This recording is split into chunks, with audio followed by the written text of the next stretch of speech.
Bismillahirrahmanirrahim. Assalamualaikum warahmatullahi wabarakatuh. Sahabat beriman yang dirahmati Allah Subhanahu wa taala. Alhamdulillahirabbil alamin. Kita bisa bertemu kembali di channel Doa 69. Harapan dan doa saya kepada saudaraku semua yang sedang menonton video ini, mudah-mudahan selalu diberikan kesehatan, diampuni segala dosa-dosanya, dimudahkan segala urusannya, dan semoga kita semua selalu dalam lindungan dan petunjuknya Allah Subhanahu wa ta'ala. Amin, Allahumma amin. Salawat dan salam semoga tercurahkan kepada baginda Nabi besar Muhammad sallallahu alaihi wasallam. Allahumma salli ala Sayyidina Muhammad wa ala ali Sayyidina Muhammad. Semoga kita semua mendapatkan syafaatnya pada hari kiamat nanti. Amin ya rabbal alamin. Sahabat beriman yang dirahmati Allah Subhanahu wa ta'ala, semua umat manusia di dunia akan merasakan hisab di hari kiamat kelak, juga dikenal sebagai Yaumul Hisab, yang merupakan hari perhitungan amal yang terjadi setelah kiamat tiba. Semua perbuatan yang telah dilakukan oleh manusia di dunia akan dihisab oleh Allah Subhanahu wa ta'ala. Hisab merupakan kiraan bagi setiap amalan manusia semasa hidup di dunia. Ada yang baik atau buruk, sebesar apapun amalan, hinggalah kepada yang kecil. Sementara secara istilah kata hisab menurut Ibnu Taimiyah ialah perhitungan antara amal kebaikan dan amal keburukan. Hisab juga dapat diartikan sebagai timbangan di hari kiamat. Allah Subhanahu wa ta'ala akan memutuskan hukum untuk hambanya pada hari kiamat, sehingga manusia akan dimasukkan ke dalam surga setelah ditimbang kebaikannya dan keburukannya. Namun ternyata ada amalan yang bisa membuat manusia masuk surga tanpa hisab. Amalan apakah yang dimaksud? Berikut ini penjelasan mengenai amalan masuk surga tanpa hisab. Syekh Ahmad Al-Misri menceritakan kisah Ahmad ibni Nas yang bermimpi Rasulullah sallallahu alaihi wasallam.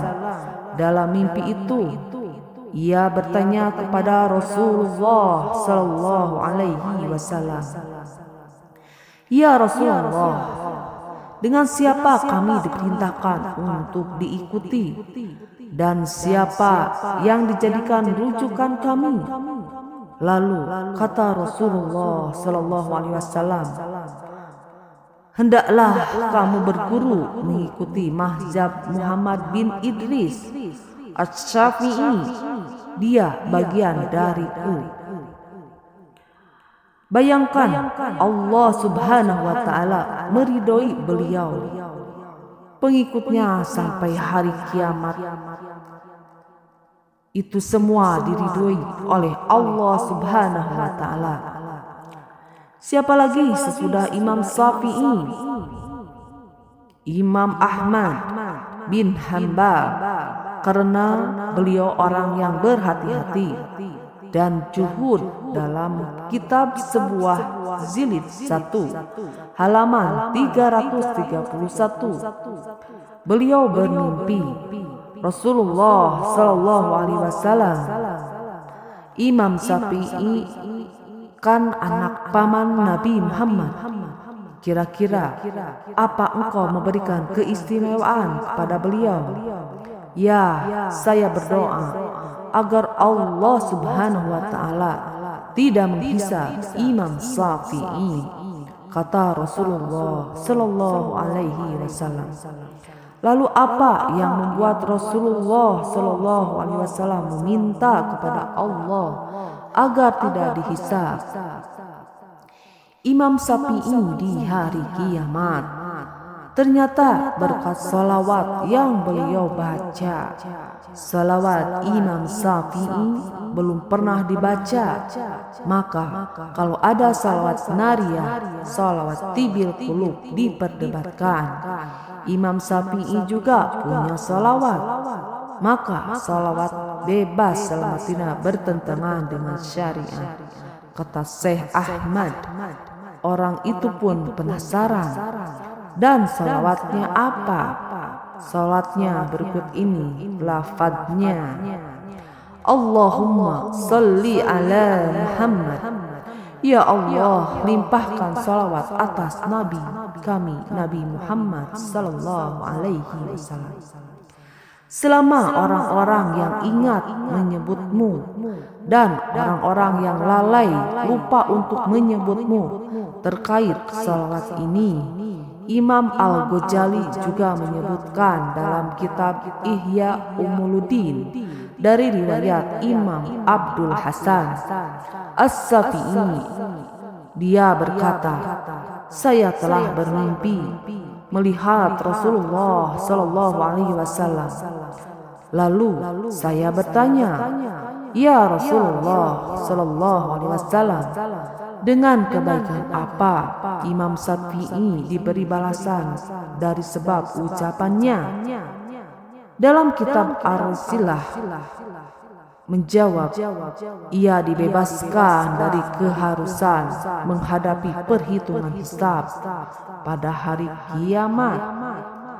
Dari Ali bin Abi Thalib, Rasulullah Sallallahu Alaihi Wasallam bersabda, orang yang pelit adalah orang yang ketika disebut namaku di sisinya, lalu ia tidak bersolawat untukku. Hadis riwayat Tirmizi nomor 3546. Rasulullah Sallallahu Alaihi Wasallam bersabda, berbanyaklah bersolawat padaku pada hari Jumat, karena sesungguhnya solawat untukku diperlihatkan kepadaku pada setiap hari Jumat. Siapa saja yang paling banyak salawatnya, maka ia menjadi orang yang paling dekat kedudukannya dariku. Hadis riwayat Al-Baihaqi. Wallahu a'lam bishawab. Wassalamualaikum warahmatullahi wabarakatuh.